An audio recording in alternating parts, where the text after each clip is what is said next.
ঐতিহাসিক শিৱসাগৰ পিয়লি ফুকন ষ্টেডিয়ামত একেলগে 10,100 গৰাকী আয়তীয়া পৰিৱেশন কৰিলে দিহানাম। যুগলবন্দী সাংস্কৃতিক কলা কেন্দ্ৰৰ উদ্যোগত ভিন্ন প্ৰান্তৰ পৰা অহা 10,000ৰো অধিক আই মাতৃয়ে পৰিৱেশন কৰিলে দুটাকৈ দিহানাম। দিহানাম পৰিৱেশন কৰি নাম খোদিত কৰিলে আছাম বুক অৱ ৰেকৰ্ডছত।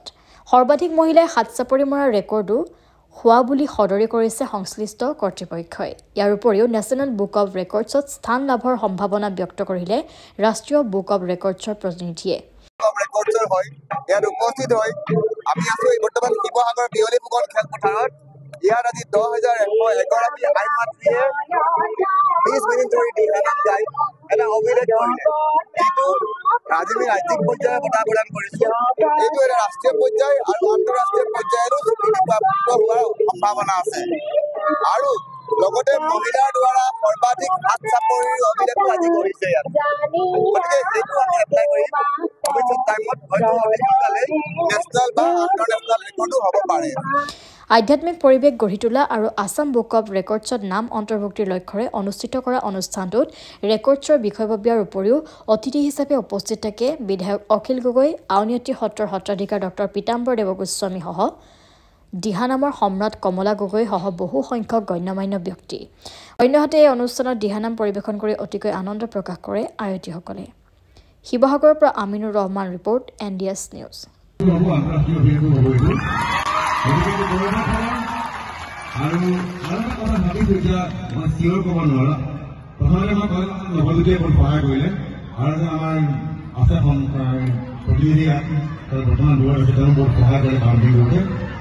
মহিলাৰ দ্বাৰা সৰ্বাধিক হাত চাপৰিও এটা অভিলেখ হ'ব ইয়াত। ভাবিছোঁ পিছত জনাম। আজি বৰ্তমান দিহানামৰ অভিলেখৰ প্ৰমাণপত্ৰ আপোনালোকক দিম। বৰ সুন্দৰ পৰিৱেশ সৃষ্টি কৰিলে। গুৰুজনাৰ আশীৰ্বাদত বৰ ধুনীয়া এটা কাম হ'ল। বাকী এতিয়া মই এটা কথা আৰু এটা কম যে আমাৰ যুগলবন্দী সাংস্কৃতিক কলা কেন্দ্ৰ সভানেত্ৰী নিৰ্মলা দাস বাইদেউ এটা সপোন দেখিছিলে, সঁচাকৈ পূৰ্ণ কৰিলে। কিন্তু আপোনালোকৰ সহযোগত সম্ভৱ নহ'লেহেঁতেন। গতিকে সঁচাকৈ বৰ ভাল হ'ল। দেখিলে আমাৰ সন্মুখতে এগৰাকী অসুস্থ হৈ গৈছিলে। যুগলবন্দীৰ আমাক যিটো অফিচিয়েল টাইম বিচাৰিছিলে 20 মিনিট সময়, 20 মিনিট সময় ইতিমধ্যে ৰেকৰ্ডৰ কাৰণে হৈ গৈছে। আনাদাৰ তেখেতসকলে 28 মিনিট 30 ছেকেণ্ড এইটো আমাৰ ৰেকৰ্ডত মানে টাইমিংটো হৈছে। আৰু সেই তেখেতসকলক যিগৰাকী আই মানে অসুস্থ হৈছিলে সেই 20 মিনিটৰ পিছত হৈছে। গতিকে এইটো ৰেকৰ্ড মানে কণ্টিনিউ থাকিব। সাংস্কৃতিক কলা কেন্দ্ৰই এটা অভূতপূৰ্ব আৰু অতি শৃংখলাবদ্ধ অনুষ্ঠান এটা আয়োজন কৰিছে। 10,000 গৰাকী আমাৰ মহিলাৰ দিহানামৰ এই যি পৰিৱেশন, এইটো সঁচাকৈ অভূতপূৰ্ব আৰু সমগ্ৰ অসমীয়া জাতিক মানে চমক লগাই দিব পৰা ধৰণৰ এটা কথা। তাৰ কাৰণে মই যুগলবন্দী সাংস্কৃতিক কলা কেন্দ্ৰক ধন্যবাদ জনাইছোঁ যে আমাৰ শিৱসাগৰখন চুজ কৰি ল'লে। আমি নিজেই ইমান ডাঙৰ এটা পাৰ্টি চলাই আছোঁ বা এজন বিধায়ক হিচাপে ইমান ডাঙৰ এটা অনুষ্ঠান পাতিবলৈ সাহস নকৰোঁ। যিটো যুগলবন্দী কলা কেন্দ্ৰই 1 টকাও চৰকাৰী সাহায্য নোহোৱাকৈ এই কামটো কৰিলে। 1 টকাও সাহায্য নোহোৱাকৈ তেখেতসকলে এই কামটো কৰিছে, চৰকাৰী সাহায্য নোহোৱাকৈ। এইটো অভূতপূৰ্ব ঘটনা। মই নিৰ্মলা দাস বাইদেউকে ধৰি এই অনুষ্ঠানৰ লগত জড়িত প্ৰত্যেকগৰাকী উদ্যোক্তাক মোৰ হৃদয়ৰ পৰা গোটেই শিৱসাগৰবাসীৰ হৈ ধন্যবাদ আৰু কৃতজ্ঞতা জনাইছোঁ যে তেখেতে ইমান ধুনীয়া অনুষ্ঠান এটা আমাৰ এই পিয়লি ফুকন ষ্টেডিয়ামত অনুষ্ঠিত কৰিলে।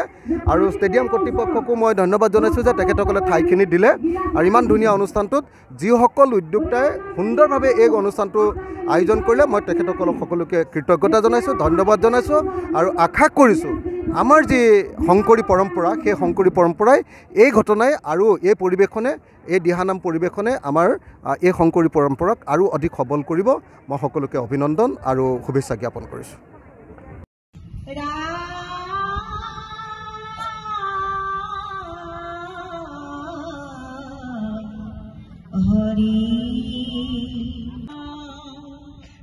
ভক্ত প্ৰহ্লাদ সংকটে ৰাখিলা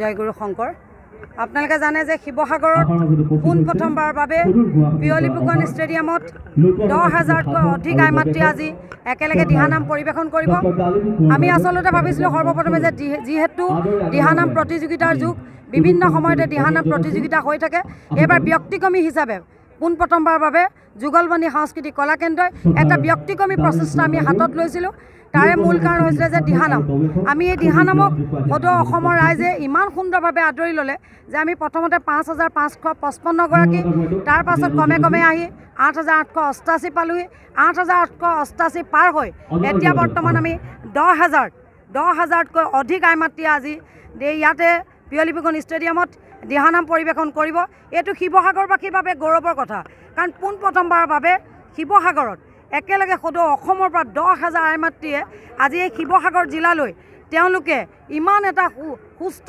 চিন্তাধাৰা লৈ এই যি আধ্যাত্মিক চিন্তাধাৰা এই আধ্যাত্মিক চিন্তাধাৰাৰ মাজেৰে আপোনালোকে দেখিছে যে ফেচবুকত প্ৰতি মুহূৰ্ততে ধৰ্ষণ হৈ থাকে হত্যা হৈ থাকে তাৰ মাজতো যে এই আধ্যাত্মিক চিন্তা চেতনাই জাগ্ৰত কৰিবৰ কাৰণে আমি যুগলবন্দী সাংস্কৃতিক কলা কেন্দ্ৰ এই প্ৰচেষ্টা আমি হাতত লৈছিলোঁ যে আমি ইয়াতে দিহানাম পৰিৱেশন কৰিম আৰু আপোনালোকে আজি নিশ্চয় দেখিবলৈ পাইছে যে সদৌ অসমৰ ৰাইজে তেওঁলোকে কমেও এতিয়া ৰাতিপুৱা 6 বজাৰ লগে লগে ফিল্ডত আহি উপস্থিত হ'লে আমি আচৰিত ভাবিব পৰা নাছিলোঁ আমি ভাবিছিলোঁ কমেও চাগে তেওঁলোকে 9 বজাত আমাৰ মাজলৈ আহিব যে আমাৰ ভাৱনাটো ভুল তেওঁলোকে 6 বজাৰ লগে লগে আহি ফিল্ডত তেওঁলোকক উপস্থিত হৈছে গতিকে এই সুযোগতে সদৌ অসমৰ পৰা যিসকল আই মাতৃ আমাৰ মাজলৈ আহিছে তেওঁলোকক মই কৃতজ্ঞতা জনাইছোঁ ধন্যবাদ জনাইছোঁ সেৱা জনাইছোঁ মোৰ প্ৰভু ভগৱন্তই তেখেতসকলক কৃপা কৰক তেওঁলোকৰ নিজৰ ঘৰ সংসাৰখনক সকলোকে প্ৰভু ভগৱন্তই মংগলময় কৰি ৰাখক সুস্বাস্থ্য প্ৰদান কৰক আৰু আপোনালোকেও ইমান গৰমত ইমান ৰ'দৰ মাজত আহি আমাৰ এই অনুষ্ঠান ভাগত আপোনালোকে যে কষ্ট বৃদ্ধি কৰিছে